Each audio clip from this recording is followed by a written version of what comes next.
পেট পূজার আনন্দ চ্যানেলে সকল দর্শক বন্ধুদের স্বাগত জানাই। আজকে আপনাদের সাথে যে রান্নাটা শেয়ার করব সেটা হলো রাধা বল্লবী। আপনারা হয়তো অনেকভাবেই রাধা বল্লবী বানিয়ে থাকেন বাড়িতে, কিন্তু একবার খুব সহজে এরকমভাবে বানিয়ে দেখতে পারেন, খুব ভালো লাগবে। এই রেসিপিটি বানাতে 200 গ্রাম বিউলির ডাল সারা রাত জলে ভিজিয়ে সকালবেলায় জল ঝরিয়ে নিয়েছি। আপনারা মিনিমাম 7 থেকে 8 ঘন্টা ভিজিয়ে রাখবেন। এরপর এই বিউলির ডাল ভালো মতো বেটে নিয়েছি। এখন পুর বানাবো, তার জন্য একটি কড়াইয়ে পরিমাণ মতো সাদা তেল দিয়ে দিলাম আর তেলটা গরম করে নেব। তেল গরম হলে হাফ টিস্পুন হিং ফোড়ন দিয়ে দিলাম আর বেটে রাখা বিউলির ডাল দিয়ে দিলাম। এরপর খুন্তি দিয়ে একটু নাড়িয়ে নেব। স্বাদ মতো নুন দিয়ে দিলাম। 2 চামচ মৌরি গুঁড়ো দিয়ে দিলাম। এরপর 1 চামচ ভাজা মশলা দিয়ে দিলাম, যেটা আপনারা জিরে, ধনে এবং শুকনো লঙ্কা শুকনো খোলায় ভেজে গুঁড়ো করে নিতে পারেন। দেখতেই পাচ্ছেন এখন ভালোভাবে পুরটা স্ম্যাশ করে নিয়েছি।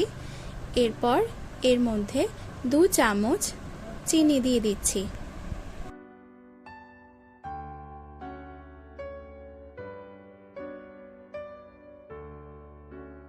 ভালো করে একবার মিশিয়ে নেব।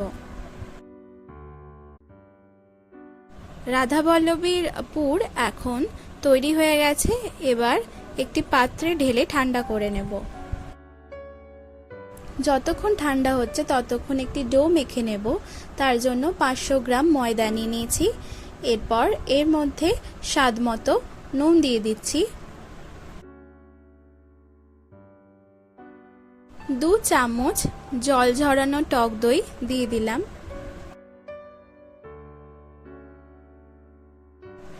এরপর 4 টেবিলস্পুন সাদা তেল দিয়ে দিলাম আর ভালো করে ময়ন দিয়ে মেখে নেব।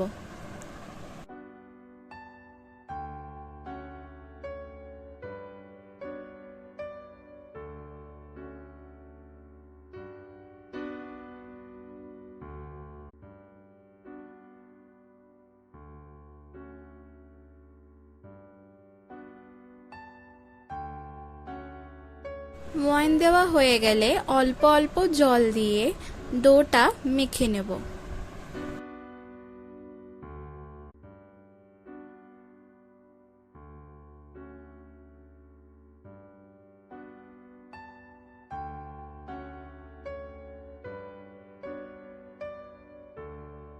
ময়দার এই ডোটা এখন মাখা হয়ে গেছে। এবার এই ডো থেকে ছোট ছোট লেচি কেটে নেব। এরপর একটি লেচি এরকম বাটির আকারে গড়ে নিচ্ছি।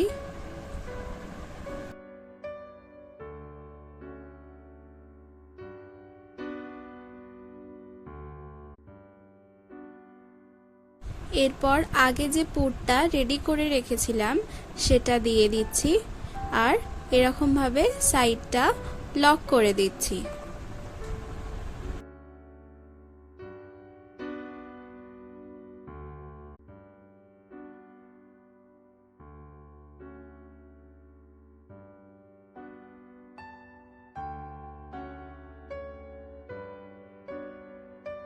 এরপর আমরা বেলে নেব।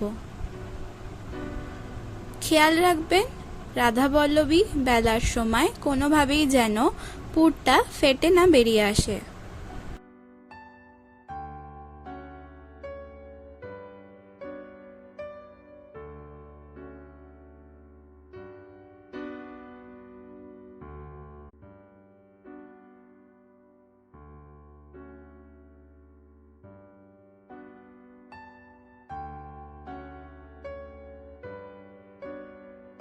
দুদিকটা ভালো মতো বেলা হয়ে গেছে, এরকম ভাবে আরেকটা বেলে নেব, তারপর ভেজে নেব। ভাজার জন্য পরিমাণ মতো সাদা তেল দিয়ে দিলাম আর ভালো করে গরম করে নেব। তেল গরম হয়ে গেছে, এর মধ্যে বেলে রাখা রাধাবল্লভী দিয়ে দিলাম আর ভালো করে উল্টে পাল্টে ভেজে নেব।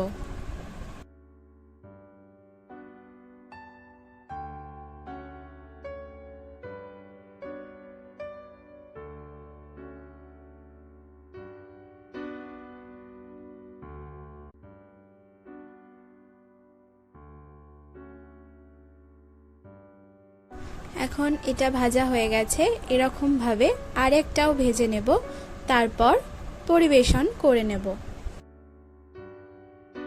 আজকের রেসিপি রাধাবল্লভী এখন সম্পূর্ণ তৈরি। আপনারা এটা আলুর দমের সাথে গরম গরম পরিবেশন করতে পারেন, খুব ভালো লাগবে। রান্নাটা কিন্তু বাড়িতে অবশ্যই ট্রাই করবেন আর আমাকে কমেন্ট করে জানাবেন আপনাদের কেমন লাগলো। যদি ভালো লেগে থাকে তাহলে কিন্তু লাইক আর শেয়ার করতে একদম ভুলবেন না, আর চ্যানেলে নতুন হয়ে থাকলে চ্যানেলটি কিন্তু সাবস্ক্রাইব করে দেবেন। তাহলে আজ এখানেই বিদায়, আবার অন্য একদিন অন্য একটি রেসিপি নিয়ে চলে আসব।